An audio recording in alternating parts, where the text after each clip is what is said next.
kama mkazi wa Mombasa, je, nini inaendelea siku ya leo hapa Mombasa? Hii siku ya leo tumeamua kufanya mgomo kwa sababu ya mafuta yamepanda zaidi, yanatumiza sisi watu wa matatu na watu wa tuktuk. Mafuta imepanda na tuliona pale mwanzo ulikuwa umepanda ukarudishwa nyuma, leo umepanda tena. Na je, huu maandamano mko nao ama strike mko nayo, mnatarajia itaendelea kwa muda gani? Sisi hii striking tunafanya kwa sababu yule mheshimiwa rais wetu tuangalie venye ambavyo sisi tunapata shida, kwa sababu sisi ndio tuliompigia kura na sasa hivi tunatarajia tumpigie kura. Kama anafanya hivi, yeye ana expect nini? Na hasa huu mgomo ni wa leo tu ama siku zingine pia tutazitarajia? Huu mgomo tutaendelea nao mpaka pale ataposikia maombi yetu kama wananchi wa Kenya na tunaosavu watu wa nchi hii ya Kenya.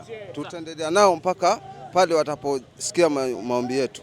Na sasa kama wewe mfanyikazi wa matatu ama wa tuktuk, je, kwa abiria sasa kutoka lights tu hapa hadi Sabasaba shingapi? Je, ni sasa hivi yenye mafuta imepanda, abiria tukiwaambia hata walipe 70 bado wana complain, wanasema hawana pesa.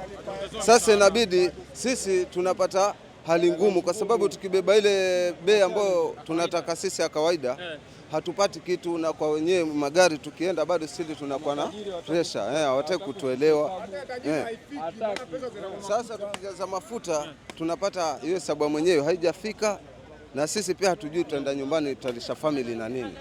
Sasa hiyo ndio kitu tumefanya mpaka leo, tumeamua tufanye striking, na kwanza hivi leo mpaka atusikie maombi yetu tunayohitaji, tushirikiane na sisi kutupunguzia hiyo bei ya mafuta, ndio turudi barabarani kama kawaida.